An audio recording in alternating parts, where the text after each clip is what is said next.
有个10年里呢这点内呢大概可以10年了个有去么弄一么年个有去么弄等到那边做年也第一10年之啥反到了被30年但是被木คือ到年了被去出啥做呀被有么年就不是呢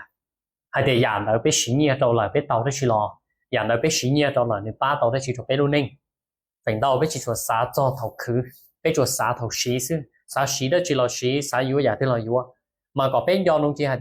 do bé xã chọn nhẹ ý sĩ ninh kể sĩ nhẹ chỉ ta xã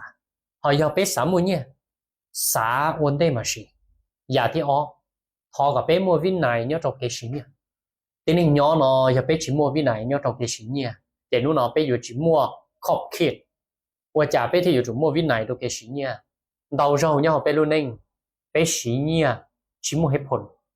bé sai đó chỉ bé sai alom sai hà lồng cho lòng khùng bé bao nhiêu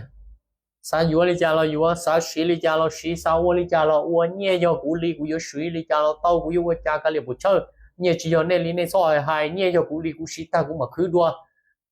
sĩ nó ta kia mà mua khứ sĩ gọi ta kia mua đó chỉ mà thả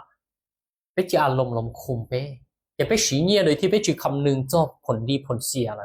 bé chỉ คำนึง cho ขอให้เดียว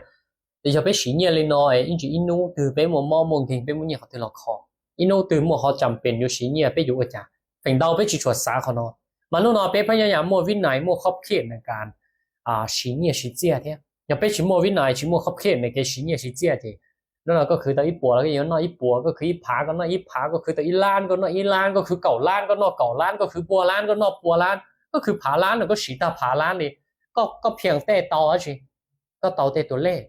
ก็到底ตัวเลขเด็กก็คือเล่นบ่น้องแต่สิก็แทบชิปอเนี่ยนี่เนี่ยจะเท่าก็ชิปอเนี่ยเนาะเลย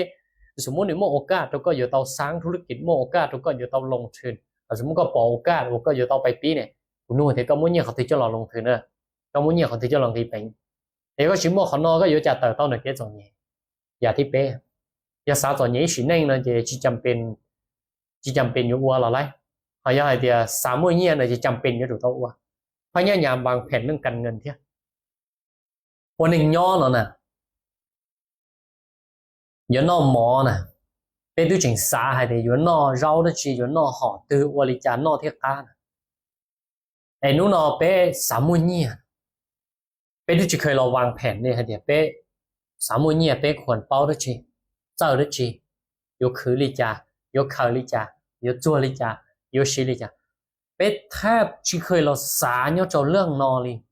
ไอ้คำถามให้เดี๋ยวไปอยู่มื้อเนี่ยเตาลิจานู่นก็วางแผนเรื่องเนี่ยลิจาเนี่ยเขาก็รู้แน่ก็บ่ต้องนู่ก็ตุเข่งลิเดี๋ยวก็จิเคยนู่ก็ตุเข่งเนี่ยตัวการวางแผนเรื่องเนี่ยลิเนาะจินี่ชื่อว่าทางเลยก็อยู่เติบโตในที่ตอนนี้เขาน้องนี่จะอีจุดเจ๋งๆเนี่ยเจ้าเรื่องเก๋มื้อเนี่ยการวางแผนเรื่องเนี่ยนี่ว่าเขาเป้าให้เดี๋ยวนู่นมัวเมแล้วก็อยู่มัวเมก็อยู่สีลิจาอยู่คาลิจาอยู่วางแผนลิจานู่นเขาม่วนเตาเนี่ยก็เขาอยู่สีลิจาอยู่คาลิจาอยู่โอลิจานึกว่าเขาก็เป้าให้เดี๋ยวเนี่ยย่อต้นกำเนิดในเกณฑ์ของเป้าแต่สิอวนได้อยู่มั่วเนี่ยป้อล่อย่อปีหล่อในป้อเมอวนได้อยู่มั่วป้อเมย่อปีหล่อในเป้วางแผนแน่ไอ้นู่นก็ต้องชิวางแผนนี่ก็อยู่จากมั่วป้อเมนู่นก็ต้องชิวางแผนนี่ก็อยู่จากมั่วป้อล่อมาฟ้าเป็นวิธีคิดโจชนะ